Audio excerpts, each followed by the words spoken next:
रहस्य, रोमांच, चमत्कार। मैं एक जादूगर हूं, एक मनोरंजन करने वाला हूं।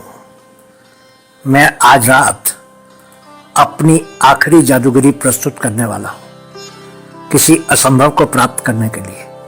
मेरी किताब में यही पहला नियम है। मेरे जादू के शो के दौरान मुझे कई बार फांसी पर लटकाया गया, जलाया गया, जिंदा दफनाया गया, गोली मारी गई, लेकिन मैं हर बार जिंदा वापस निकल आया। मैंने अपने जादू से पूरे पूरे शहरों को गायब किया है और बड़े बड़े स्मारकों को उनकी जगह से दूसरी जगह पहुंचाकर दर्शकों को चकित किया है। मैंने अपने जादू के खेल में हाथी को कील की नोक पर खड़ा करके दिखाया है। मैं दुनिया भर के नेताओं से मिला हूं और उनको भी घबराने पर बाध्य किया है। मैंने और भी बहुत से ऐसे जादू दिखाए हैं जिनको लोग असंभव मानते रहे, लेकिन अब मैं कमजोर हो रहा हूं और मेरी महानता धीरे धीरे कम हो रही है। मैंने अपनी बड़ी मूंछों को समायोजित किया और खुद को आईने में देखा। मैंने वही सूट पहना था जो मैंने 20 साल पहले पहना था, जिस दिन मेरी पहली सार्वजनिक प्रदर्शनी थी। उसी टोपी के साथ मेरे गुरु ने मुझे उपहार में दी थी। मेरा उदय चमत्कारी रहा था। पिछले सभी रिकॉर्ड तोड़कर जादूगरों की दुनिया में अकल्पनीय प्रसिद्धि और शक्ति प्राप्त की थी। मैं करीब 50 वर्ष का हूं, लेकिन मैं बूढ़ा नहीं हूं।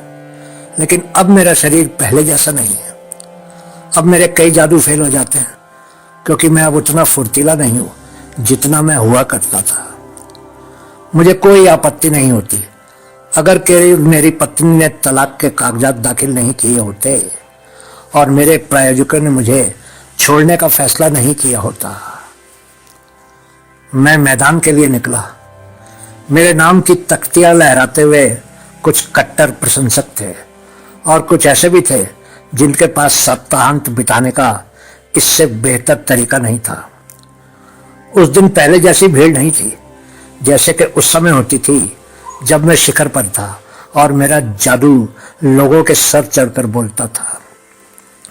उस समय भीड़ को मुझसे दूर रखने के लिए बहुत से पुलिस वाले लगे रहते थे काम पर।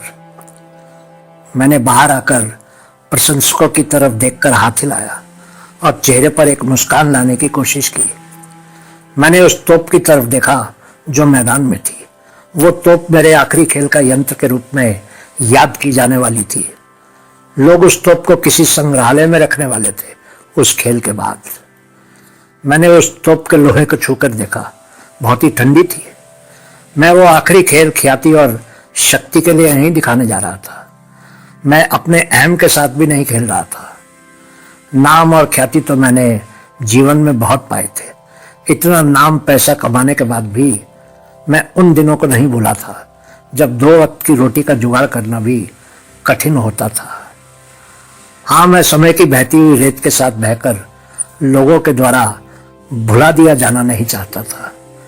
मैं नहीं चाहता था कि लोग मुझे एक कमजोर बूढ़े के रूप में याद रखें जो शोक मना रहे रिश्तेदारों से घिरा मर गया था।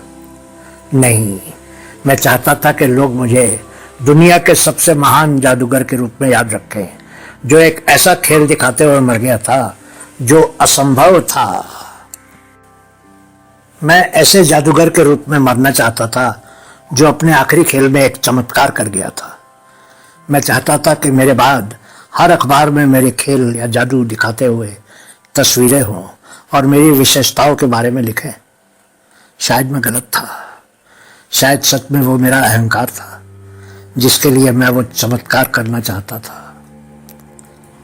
वो तोप की नली मेरे सामने थी। मैंने लोगों की तरफ देखकर हाथ हिलाया और फिर उस मौत की नली में रेंग कर घुस गया। पहले मैंने अपनी टांगें अंदर घुसाई। मैंने सर अंदर घुसाने से पहले लोगों को हाथ जोड़कर अंतिम बार विदा कहा। मैं जानता था कि प्रायोजकों को दोषी कहा जाएगा। हालांकि मैंने सभी शर्तों वाले कागजों पर दस्तखत कर दिए थे। मैं अगले दिन की अखबार का शीर्षक देख रहा था। दुनिया के सबसे महान जादूगर ने दुनिया को विदा कह दिया। जब मेरे सहयोगी मुझे दूसरी दुनिया में भेजने की तैयारी कर रहे थे और दर्शक सांसें रोके सिर्फ तोप की तरफ देख रहे थे, मैं मनी मन भगवान से प्रार्थना कर रहा था, हे भगवान, किसी को भी मेरी लाश कभी ना मिले। बहुत बहुत शुक्रिया।